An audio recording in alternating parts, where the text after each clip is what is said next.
¿Cansada de regalar siempre lo mismo? Hoy te mostraré cómo hacer un portavelas con un frasco reciclado y con materiales que ya tienes en casa.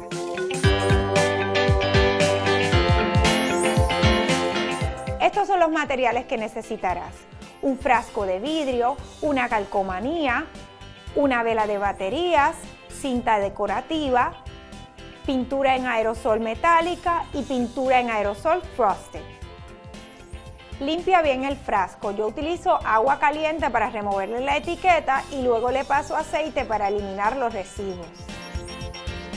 Aplica la calcomanía en el área deseada. El área donde esté la calcomanía no quedará pintada. Es importante que cuando vayas a pintar el frasco lo hagas en un área ventilada y coloques el aerosol a unas 8 pulgadas del mismo. Coloca el frasco sobre un cartón para poder rotar el mismo sin necesidad de pintarte. Pinta la tapa del frasco con la pintura metálica.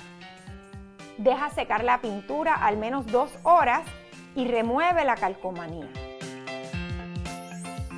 Enciende la vela, insértala en el frasco y coloca la tapa. Finalmente, amarra el cordón o cinta decorativa en la parte superior del frasco.